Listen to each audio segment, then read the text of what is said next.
El libro del profeta Oseas.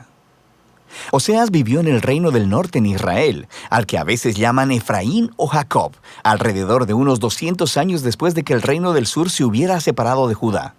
Recuerda la historia del libro de Primera de Reyes. Oseas fue llamado a hablar a nombre de Dios durante el reinado de uno de los peores reyes de Israel, Jeroboam II. La nación estaba cayendo en el caos y en el año 722, el grande y terrible imperio asirio arrasó y destruyó a Israel. De nuevo, mira la historia de Segunda de Reyes. Y Oseas había visto venir todo esto. El libro es una colección de aproximadamente 25 años de predicaciones y escritos, y casi todo es poesía. Y esta colección ha sido diseñada para contener 3 secciones principales. Profundicemos y verás cómo funciona. La sección inicial cuenta la historia del matrimonio destrozado de Oseas con una mujer llamada Gomer, quien comete adulterio. Ahora, no es completamente claro si Gomer se acostaba con otros hombres antes o solo después de que se casaron, pero ellos tuvieron 3 hijos y luego las cosas se desmoronaron. El punto importante es que Dios le dice a Oseas que a pesar de la infidelidad de Gomer, él debe ir a buscarla, pagar sus deudas a sus amantes y comprometerse en su amor y fidelidad hacia ella una vez más. Y luego, Dios dice que todo esto, el matrimonio roto y luego restaurado, y los hijos, son símbolos proféticos que cuentan la historia de la relación de Dios con Israel. Dios ha sido como un marido fiel a Israel. Él los rescató de la esclavitud, los llevó al monte Sinaí, donde entró en un pacto con ellos. Les pidió ser fieles únicamente a Él. Pero luego, Él llevó a Israel a la tierra prometida, y ellos tomaron toda la abundancia que Él les dio y la dedicaron a la adoración al dios cananeo Baal. Así que Dios tiene una razón legítima. Él podría terminar el pacto y divorciarse de Israel, y Él considera el hacerlo. Pero en lugar de ello, Él les dice que va a buscar a Israel de nuevo y que renovará su pacto con ellos, y les explica por qué. Es solamente por su propio amor, compasión y fidelidad. Después, Oseas describe lo que todo esto significa. Él dice que las consecuencias por la rebelión de Israel serán la derrota inminente por las otras naciones y el exilio, pero que hay esperanza de una restauración futura. Un día, Israel se arrepentirá otra vez y regresará a adorar a su Dios. Y dice Oseas, Él pondrá sobre ellos un nuevo rey mesiánico del linaje de David, quien les traerá la bendición de Dios. Y así, esta sección introductoria nos presenta todas las ideas principales del libro. Israel se ha rebelado y Dios traerá severas consecuencias, pero el amor del pacto de Dios y su misericordia son más poderosos que el pecado de Israel. Así que en las secciones restantes del libro, la poesía de Oseas desarrolla estos temas con mayor profundidad. Tenemos 2 colecciones de las acusaciones y advertencias para Israel, y luego cada una de estas concluye con un poema lleno de esperanza acerca de la misericordia de Dios y de la esperanza para el futuro. De manera que en los capítulos del 4 al 10, Oseas explora las causas y los efectos de la infidelidad de Israel. Él dice una y otra vez que a Israel le falta conocimiento o entendimiento de Dios. La palabra hebrea conocer, que es yadá, es más que solo una actividad intelectual. Describe conocimiento personal y relacional. Es la diferencia entre simplemente conocer algo acerca de alguien y conocer a ese alguien realmente. Y Dios quiere que Israel lo conozca así, en una relación. Quiere que experimenten su amor por ellos y que éste se convierta en la clase de conocimiento que transforme sus corazones y sus vidas para que lo amen como respuesta. Y esta es la razón por la que Oseas está exponiendo constantemente la hipocresía de la adoración de Israel. Él les muestra constantemente cómo están rompiendo los 10 mandamientos y cómo están permitiendo graves injusticias en sus comunidades.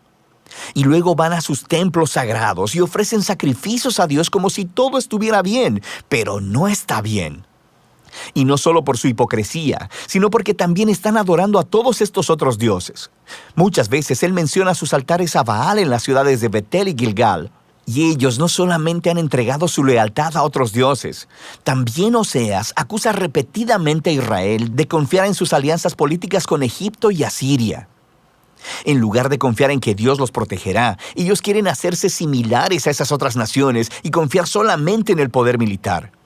Y Dios dice que todo se les vendrá abajo, porque dentro de muy poco tiempo Asiria los traicionará y vendrá a desolar sus tierras. Y en esta otra sección de advertencia, Oseas da una lección de historia sobre el antiguo Israel para mostrar cómo esta familia ha sido infiel desde el principio. Él alude a la traición y a las mentiras del patriarca Jacob. Recuerda a Génesis 27 y 28. Él alude a la rebelión de Israel en el desierto. Recuerda el libro de Números. Él alude al nombramiento del corrupto rey Saúl, quien llevó al pueblo al pecado y al desastre. Recuerda las historias en Primera de Samuel. Y todo esto es la manera de Oseas decir que algunas cosas en esta familia nunca cambian.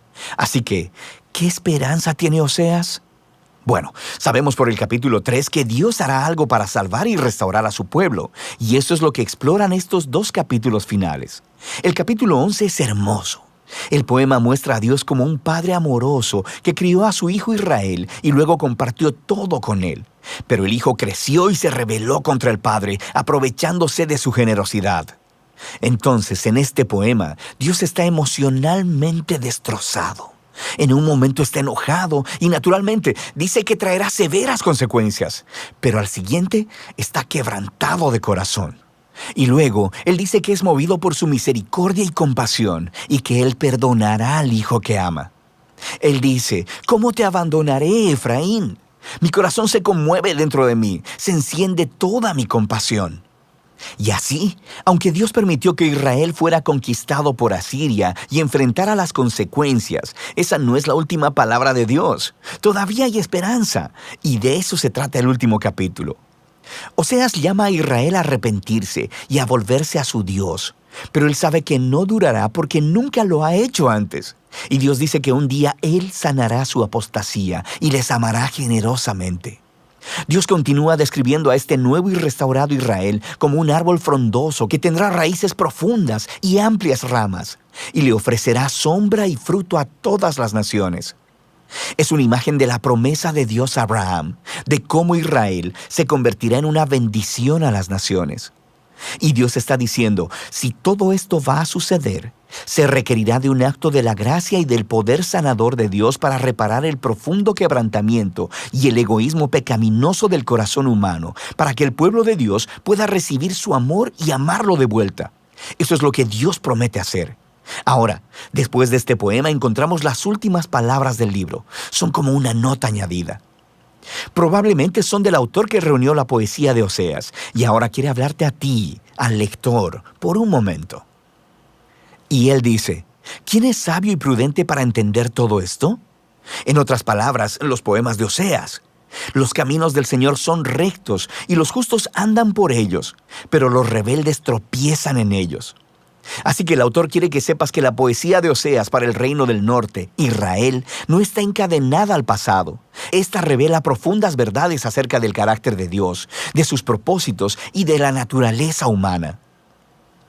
Y aunque Dios debe y trae su justicia sobre la maldad humana, su propósito final, su corazón, es sanar y salvar a su pueblo.